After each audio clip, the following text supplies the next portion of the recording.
Assalamu alaikum. Saudi Ma'am here for dawahworks. Of course, you know today is December 30th, Saturday, Sunday, cut. Saudi Ma'am here for dawahworks. We're here at the Adha, 2006, San Antonio, Texas. Of course, you know some have elected to have Eid tomorrow. Wrong. Wrong.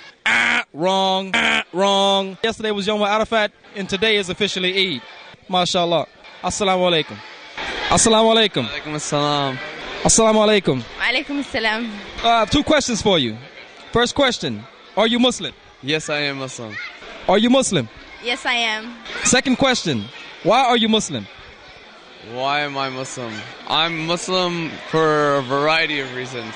First reason, which is the most obvious, because I was raised that way, obviously. I was born Muslim. I was raised Muslim. Later on in my life, I questioned whether or not I should believe something that my parents do. So I came to the conclusion by researching and inquiring about other religions. Growing up, I was born into it, and then growing up, I realized, I'm really happy to be a Muslim. And then I've just been exposed to it in many different varieties. And came to my own conclusion that Islam was the best thing for me. I think it's the best out of all the religions. And I'm proud of it. How do you feel about the hijab? The hijab, I started wearing the hijab in January, and then I took it off in August.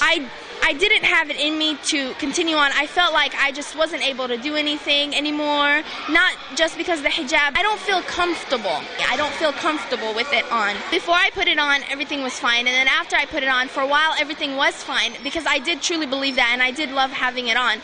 And I do pray, and I do follow everything in my religion, but the hijab is one thing that I felt, with me personally, I was not able to keep it on. I really don't feel there's a really good reason of why I took it off or why I don't have it on. There's not a good reason of why you took the hijab off, because God said you should wear it, and you must. It's fard, which means that God said, women have to wear the hijab, they have to preserve themselves.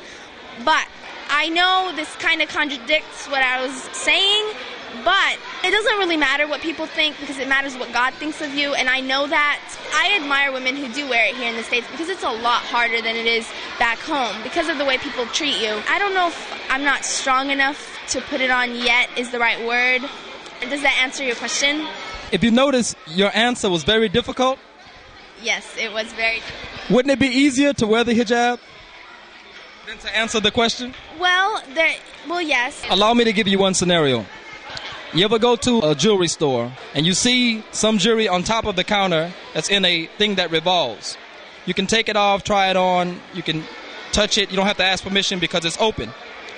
But then there's other jewelry you'll see behind the case under lock and key, and that you have to ask the lady or the man to open it for you, and they will let you see it, but they will watch you as you utilize the jewelry.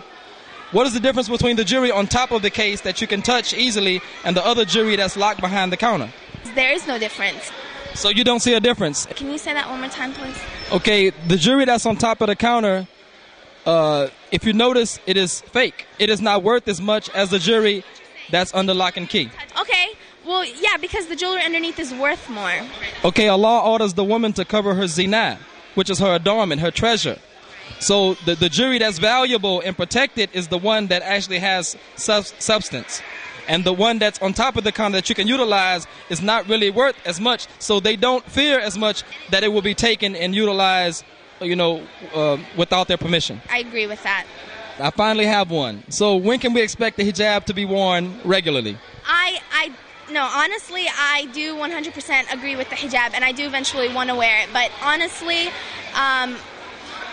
but I don't believe you have to wear the hijab to be a good person. I can tell you that. And I don't believe that if you don't have the hijab on that you're going to, go... I don't believe that. Yes, I believe you are going to get punished in some way, but I don't believe that can stop you from being a good person and a good Muslim. I think you could still be a good Muslim without the hijab.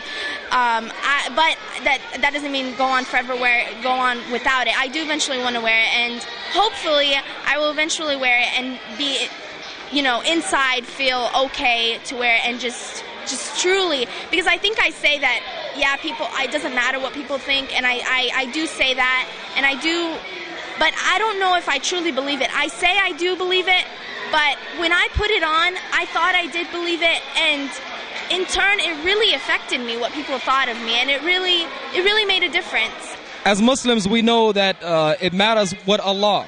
It matters only what Allah actually. Only, exactly. That's the only thing. Is it due to any safety concern? Some, yes, but not completely. What if I promise you 24-hour protection from anyone that would harm you if you wore the hijab? dawahworks, we're able to offer you 24-hour protection. I believe that the only way you can truly be protected is by Allah. I don't think you need protection from anyone else. If anybody was to come and protect you, it's not going to matter. Allah's the only God that can ever protect you. In conclusion, could you sum up the interview? In conclusion, I think whatever you do it with good intentions, and I think that matters more in the end. Okay, so you have it.